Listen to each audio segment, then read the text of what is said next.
Bonjour et bienvenue à ma nouvelle série de tutoriels sur OpenOffice Calc. Peut-être que vous n'avez jamais entendu de Calc, mais j'en suis sûr que vous avez déjà entendu de Excel, qui est son correspondant, son équivalent, et qui est produit par Microsoft. En général, je dirais qu'il y a plusieurs arguments pour préférer Calc au lieu de Excel. D'abord, Calc, qui fait partie de OpenOffice, est gratuit. Sinon, il est toujours stable au niveau visuel, ça veut dire que l'interface graphique ne va pas changer d'une version à l'autre, tandis qu'avec Microsoft Office, on a vu un changement radical à partir de la version 2007. Puis, Calc, on peut l'expandre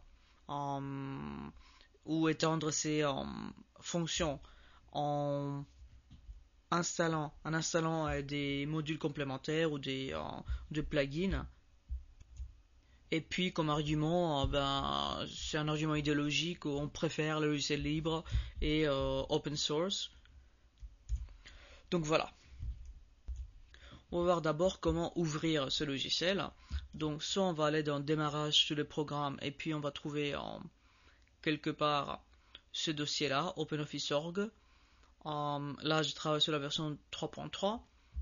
Et quelque part ici, il y aura openoffice.org calc. Vous voyez que moi je l'ai déjà renommé.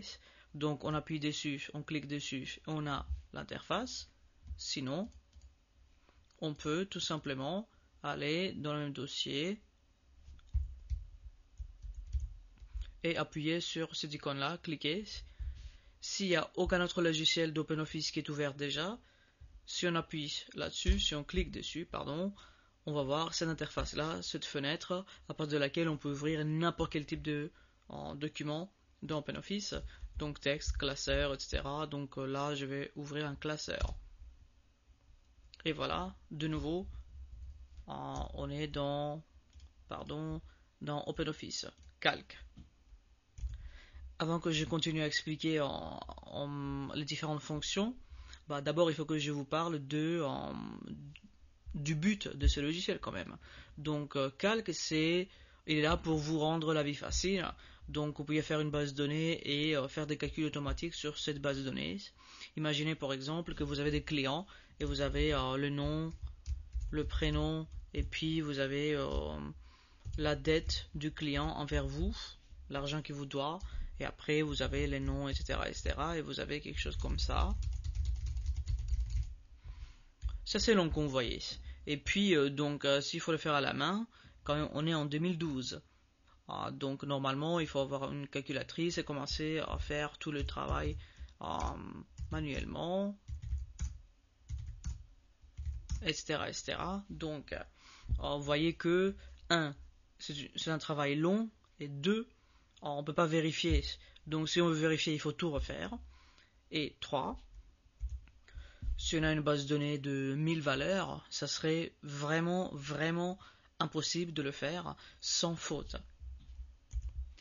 Dans un travail répétitif, il ne faut pas oublier qu'il y aura toujours l'erreur humaine qui va intervenir. Donc il faut trouver une façon de faire tout ça automatiquement.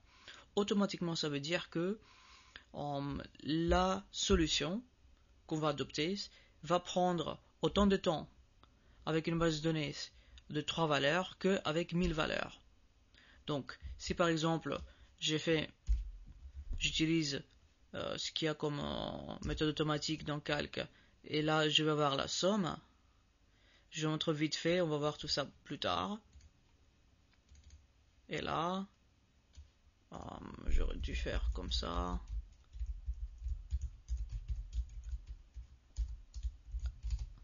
On a la somme de tout ça. Donc, et si on a 1000 valeurs, on va utiliser la même fonction.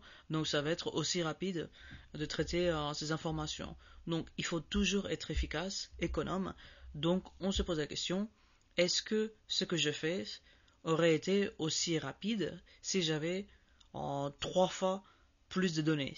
Si la réponse est oui, si la réponse est non, donc ça serait aussi rapide dans les deux cas, dans ce cas-là, vous avez adopté la bonne fonction et le bon comportement. Donc, dans cette vidéo, je vais juste finir par vous présenter un peu les feuilles. Donc, dans chaque classeur, donc un logiciel, pardon, un fichier calque. Bon, en fait, on l'appelle un classeur, et dedans on a 3 feuilles par défaut, donc qui s'appelle feuille 1, 2, 3. Donc à tout moment on peut le renommer, donc en faisant un double clic ou clic droit, pardon, et puis renommer la feuille, ou bien on peut la supprimer. Sinon, je peux en rajouter une feuille. Je vais rajouter une feuille après la feuille 1 et avant la feuille 2. Donc je fais clic droit ici sur la feuille 1, insérer une feuille. Donc il me dit avant la feuille active ou après la feuille active. Je dis après la feuille active, qui est la feuille 1, feuille, nouvelle feuille, ou bien je vais plusieurs feuilles. Là je vais une seule feuille et je vais l'appeler feuille 1B. Je fais OK. On voit la feuille 1B qui a été insérée juste après la feuille 1. Donc voilà, et comment ouvrir un fichier en calque. Donc continuez à regarder les vidéos de cette série pour apprendre plus de choses. Si vous aimez mes vidéos, vous n'avez qu'à faire clic sur I like, donc pouce verte, ou bien partager la vidéo ou les vidéos sur YouTube, sur Facebook bien évidemment, ou n'importe où ailleurs, ou bien laisser un commentaire. Si vous avez des questions, n'hésitez pas et je vais répondre à autant de questions possibles. Donc bonne continuation.